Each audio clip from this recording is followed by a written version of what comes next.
Be like a little book haul.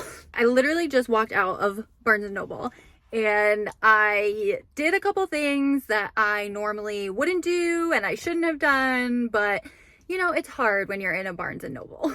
So number one, I had made a little like rewards card for myself. I saw it on TikTok and I thought it was such a cute idea. Like, you put a gold star, like a literal child, you put a gold star for the stuff you want to do. So I have one for like the gym, I have one for writing my first draft, and then I have one for like vitamins. The prize at the end of my first draft one was to get myself a new book. Usually I'm at like the used bookstore or whatever. I don't buy a ton of like new books, honestly. I was allowing myself one book, I got 5.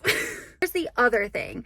I have been reading books written by women for a while now, for a couple different reasons, but I just think there is no lack of male writers out there. So for me to focus primarily on books written by women, I'm not really missing out on anything crazy. There hasn't really been a book where I'm like, oh my gosh, it's written by a man, I'm like, I have to read this. Me personally, I just haven't come across that. So I've been reading books written by women only, I think, for about a year or almost. So I did break that rule today too. Let me show you what I got. Show you the 2 books where I broke my female only authors rule. Is Dubliners by James Joyce. So I have been wanting to pick this up for a while after, honestly, after an interview Cillian Murphy did where he gave a couple different authors that he would recommend. I haven't been able to find Clara Keegan out anywhere. And then he recommended John McGarren and of course James Joyce, and specifically Dubliners. I love Cillian Murphy. I think he's so intelligent as just a person. I like him as an actor as well, but just as a person. So I did want to pick up Dubliners. I've never read it before, but James Joyce is obviously a man. And then the other book is Stephen King on writing. I am writing the first draft of my novel right now. I was going to buy Bird by Bird. Oh my gosh, by Amy Ann, I can't remember her name. That was recommended to me by somebody I met at a coffee shop the other day. From the excerpts that I've seen from this book, I just really wanted to read On Writing by Stephen King. I have loved Stephen King's writing. I read it as too young of a person, and my parents did not really censure my reading at all. Maybe they should have upon reflection, but I was reading it as like an 11-year-old, 12-year-old. I don't even know. I think it's like a 900,000 page book or something. I think I've read it 5 times by the time I was like 13. I don't know. But I really respect Stephen King as an author. Also, just as someone who's been in the industry of writing and publishing for so long, who I don't think has succumbed to that formulaic style of writing. I know I talk about that a lot, but it really turns me off from continuing to read an author once that formula has been established. And that sucks. And I don't always think it's the author's fault or anything, but I just think Stephen King has really avoided that throughout his career. So definitely pick that up. All right, next 3 are by female authors. One of them, okay, so this one, Apprentice to the Villain. I just finished Assistant to the Villain yesterday. I had stolen it from my mother-in-law's library.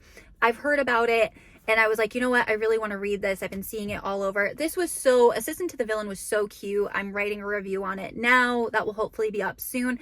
But Assistant to the Villain was so cute. I love like a grumpy MMC, right? A male main character. The villain is so grumpy. It's so wonderful. I loved his point of view.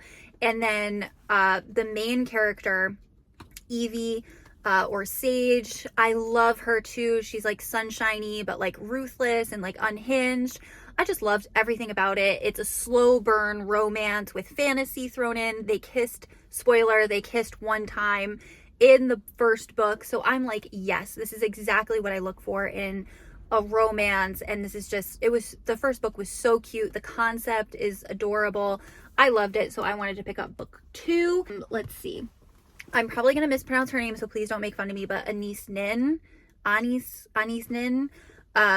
very, very famous essayist. Her diaries, I had bought here, the Diary of Anais Nin, volume 1, 1931 to 1934. This version was recommended instead of volume 2 because she really discusses descending into her writing and her artistic process. So I picked up this one instead of volume 2 or any of her other ones. I'm really looking forward to reading this. I love her. Again, the excerpts that I've seen from her, I have loved her way of being. So I definitely wanted to pick that up. And then the last one, I fell prey to Dideon and Babitz. I love Joan Dideon. She is so flawed. She is so flawed as a person, which that's why I'm reading a lot of I'm only reading female authors except for what I got today. If I happen to have something, honestly, I don't think I've broken it. I have a lot of male authors at my house. Riley Sager, maybe his thrillers. I did think that was a woman. I have found out Riley Sager is a man. So I think I have read some of his, but in general, unless I already have it, I'm really focusing on reading books written by women. Joan Didion, I love her. Eve Babbitt, I'm not as familiar with, but I have heard this book recommended a million times. This is by Lily Analick.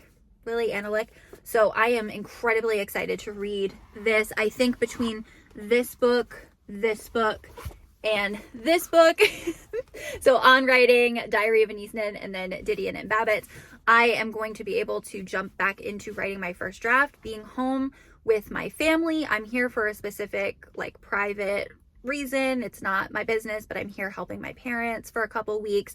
Being back in my hometown, in my childhood home, it's put me in such a bizarre headspace. And in my family, everyone is all over each other all the time. There's not a lot of quiet. There's not a lot of personal space that doesn't exist. It's been a little bit jarring for me and stressful to think about when I'm going to write my first draft, when I'm going to work on my book. I have a date of April 30th, so I want to be done with my first draft by May 1st, and then take a break and start editing and writing the second draft in the summer. I really want to leave the second draft for the summer specifically. Summer is a very important time to me. And then by the fall, September is my favorite month. September and October are the most magical time of the year for me. So I'm really setting it up so that I hit that magic time at a specific place in my writing journey. I've been feeling a little stressed about worrying about staying on schedule and everything. So I'm hoping that I find some inspiration here with these ladies, but Stephen King is here too. I wonder if he would mind being called a lady, one of the gals. All right, that's my book haul. I broke 2 rules. I bought more than one new book, and I have 2 male authors here. But as always, I'm going to update my Substack as I continue reading, and I might even post mini reviews or something on here. I think Dubliners, On Writing the Diary, a lot of these, besides maybe Apprentice, because that's a cutie little book, I will be not annotating because I don't really do that, but just keeping track and writing things down and looking at things. So if I do that, I will share it and let you know. But otherwise, keep up with me daily on Substack. I try to write a note or whatever, just my thoughts. It's like a word vomit, my Substacks. They're daily. I write a review probably once a week or so, something in there. And I don't even want to call it a newsletter, but if you want to catch up with me daily or weekly, I'm over there. YouTube, I am trying to post weekly, so I think we'll be doing a review very, very soon.